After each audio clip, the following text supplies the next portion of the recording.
Welcome to my song-by-song review of the album White by Superfly. White Light is the song that puts you in the album immediately. From the beginning you're just put into white, and this is such an amazing start to an album because White Light is powerful, incredible, you know, whether it's Shiho's voice that is just, it takes you, it's so strong, so charismatic. And then you have the melody that changes, it's mostly guitars, but the guitar lines are incredible. It's just, you know, putting her voice and the melody together, it gives you this song that is just absolutely incredible from beginning to end. Beautiful is the kind of song you get into and you don't know what you're gonna get. And the moment the song starts, it becomes clear that this is an amazing song. Extremely emotional, also very positive, you know, the lyrics are, the way they sound to you, there's something in the way she's singing it that is just absolutely fantastic. And I have to say, the melody itself is definitely one of my favorite because the chords, especially the chords in the song, are just fantastic. They add another dimension to the song, you know, it really gives an atmosphere that is absolutely incredible. Iruagashite is the kind of song that when you listen to it, it gets very mysterious, because for Superfly this isn't a song that is very usual for her. And also at the beginning you think this is gonna go the pop way because of the synthesizer that is just very present, but then it becomes kind of a mix of pop music and rock music, and Superfly does really well when it comes to that, I have to say. She's experimenting a lot with pop music and has been for a while, but this time it's pretty damn incredible. And the chorus are really the strong part of the song. They're very powerful, and you know, the guitar is very present in the chorus, and it really makes it pretty incredible. And I really like the fact that they still keep in the background the synthesizer in the background. It adds something to the song, and this little effect here and there that are just they help make the song more special. On Your Side is very surprising because, first of all, the composition was made by American producers, so it's a new thing for Superfly. And even though it sounds a little bit western, she still managed to make it her own. And the way she sings it is very touching. It's very emotional again, and the couplets are very soft, definitely very soft. And then the song really soars in the chorus, and it really takes you. And after listening to the chorus one time, you actually remember it very easily. And I surprised myself after listening only to it once, singing the song, because it's just that good. You know, it gets stuck in your head very easily, whether it's, you know, the melody or just the way she sings it. Ahaha is probably the strangest song I've ever heard, whether it's in Superfly's discography or these days. And what's so fascinating about this song is that at first I didn't know what to think of it, and I had the feeling that it is actually borderline between being bad and, you know, being on this line. It actually makes it fantastic. It makes it incredible. It makes it genius, and I really love this song. It's very short. It's barely 3 minutes.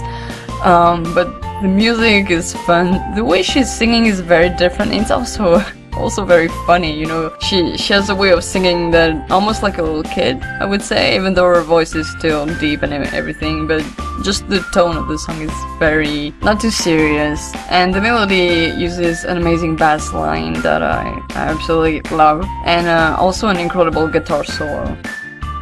Woman is such an interesting song because, if you don't know, the song was written by Bonnie Pink, who is also a Japanese singer who had a big career and for a long time, and she composed and wrote this song. So you hear it when Shiho is singing. She has a different way to pronounce words because it's more it's just the way Bonnie Pink wrote the song. Also, the melody is super funky. It's just very fun to listen to, and I really like the fact that there's a lot of background singers to it, and fun fact, they're all women, and also, if you listen to the song, all the instruments are played by women. You know, she really took the full concept of being a woman to the full extent of only asking women to work with her, which is pretty damn good. Yeah, so the song is very fun, very funky, but it's efficient and it's charismatic.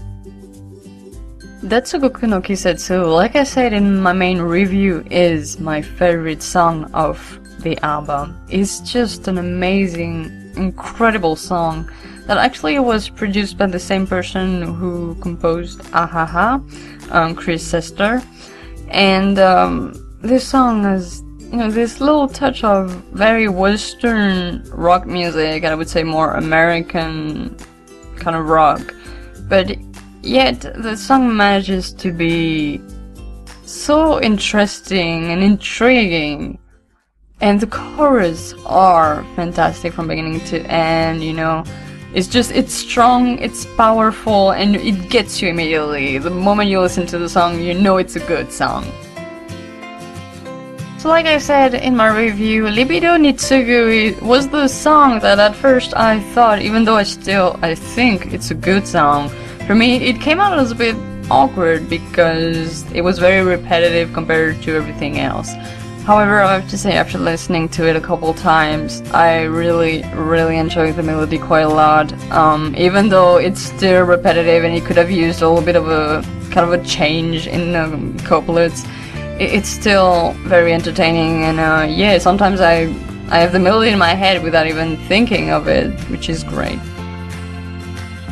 Aiwo Karada ni Fukikonde is the song I've been listening ever since it came out in November 2014, and this song is still one of my favorite. The music is incredible, like the melody with the guitar is so charismatic. I have to say, the person who co-composed the song is Tomoya from the band Evan Stamp, and he actually worked on other songs on the album, but this one is the first one Shiho and him worked on together, and the way he plays the guitar on this song is incredible. You can really feel that he's a very talented guitarist but also composer just by listening to the guitar. I swear to God, this is an incredible piece, and the choruses are so catchy you can't help but sing them, you know, and it's one of my favorite songs on the album.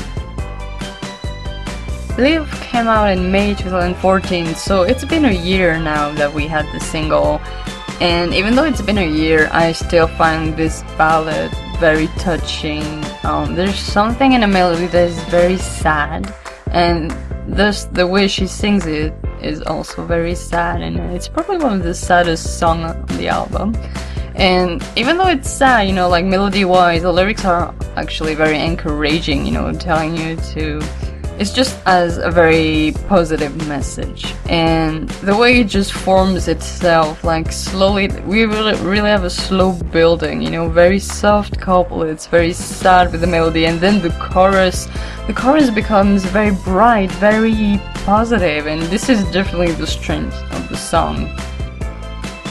Space is probably the darkest song on White, and it was composed and written again by Tomoya from Evan Stamp. And when I listened to the song the first time, it reminded me of those old rock songs, like metal rock songs from the 80s. You know, it's very powerful. It starts just with the piano, very dramatic piano, by the way. It actually also reminded me of a classical music piece. I can't remember the name, but it's really reminded me of that.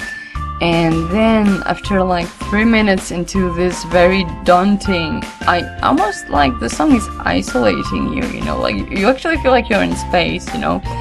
And after 3 minutes you get this music, like this explosion, this force that comes out of it is absolutely fantastic.